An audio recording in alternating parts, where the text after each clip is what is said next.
po sa gawain ng Panginoon. Amen. Hallelujah. So, pribilehyo po para sa akin na makita na ang gawain ng Panginoon ay nagpapatuloy sa pangunguna po ng mga kalalakihan. Hindi ho natin sinasabing ang mga kababaihan ay secondary workers lamang po ng church. Ang Panginoon ho hindi tumitingin sa atin po mga genders. Tumitingin ho ang Panginoon kung paano natin gustong siya'y paglingkuran. Amen? So, mga magulang, mga kapatid, sa umaga ito, patuloy mo natin gawin na napakahalaga sa ating mga buhay ang pananampalatayang ipinagkaloob sa atin ng Panginoon at ating ipanalangin na ito po ay maging bahagi na ng ating buhay at alaala sa panahon na tayo uuwi sa Panginoon. Naalala ko po si Brother Nolan. Si Brother Nolan ay sa second generation po ng church na ito. Si Brother ito pong kapatid natin na na-aksidente po dyan sa Meralco. Si Brother Nilo. Si Brother Nilo, part ho yan ng second generation at part ng huling generation ng first generation ng church na ito. Pero nakita natin na hanggang sa huling buhay po nila, sila ay naglingkod sa ating Panginoon. Amen. Nakita ko si Angelo kanina. Si Angelo, yan ho, bagamat malakas pa po si Brother Nestor. Sabi ko, Angelo, alam mo, ikaw ba yan? Kako, alam mo ba na nung ikaw ay madala sa gawain ng Panginoon, maliit ka pa. At dadagdagan ko pa sana. Sabi ko, alam mo ba nung ikaw maliit pa, sakitin ka. Palaging pinag-pray ka namin. Pero ngayon, alam ko, ayan pala si Angelo. Salamat sa Panginoon sapagkat ang gawain ay pinapatibay ng Panginoon. Para po sa mga pastors, nakasama na po ng iglesia ito na bunga ng third generation. Congratulations po sa inyo. Amen. May nagtatanim, may nagdidilig, subalit ang Diyos ang nagpapalago. Amen. Alam niyo po, palagi kapag nakikita ko ang gawain ng Life in Christ ay lumalago. Pasalamat po ako sa Panginoon palagi. And I'm thanking the Lord kasi ginagamit po ng Panginoon ang mga henerasyon para po sa ikauunlad ng kanyang gawain. At ang ikaapat na mark ng isang godly father ay yun pong siya ho ay merong proper provision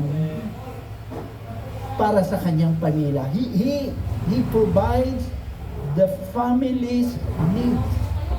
Mga kapatid sa Panginoon, alam niyo po ba bilang mga ama ng tahanan, tayo po, ang provision po natin sa ating mga pamilya ay hindi lamang po nakasalalay doon sa financial, kundi ito po ay kasama po dito ang emotional, spiritual, at ang relational support, mga kapatid sa Panginoon. Kaya mahalaga po na ang isang ama ng tahanan kailangan na palaging maisip niya na ang provision na dapat na ibigay niya sa kanyang pamilya ay it covers everything. Kaya nga po, sa ating mga buhay. Ito po ang ating dapat na ipagpasalamat natin sa Panginoon. Tandaan po natin, mga ama ng tahanan, while you are with your family right now, tandaan po ninyo at tatandaan ko rin that we are all building a lasting legacy. Lasting legacy. Ang ibig sabihin po nito, ayon sa bawat araw ng buhay po natin, nagtatayo po tayo ng legacy natin na babasahin ng mga anak natin, ng mga Christian natin, mga kapatid natin sa pananampalataya. At nawa, kapag naalala nila tayo, yung mga bagong henerasyon, at kung tayo'y wala na, mga kapatid sa Panginoon, pag tayo'y naalala nila, ang maaalala nila, ang aking tatay, ang matanda sa aming iglesia, sila ay nabuhay para sa Panginoon. Amen?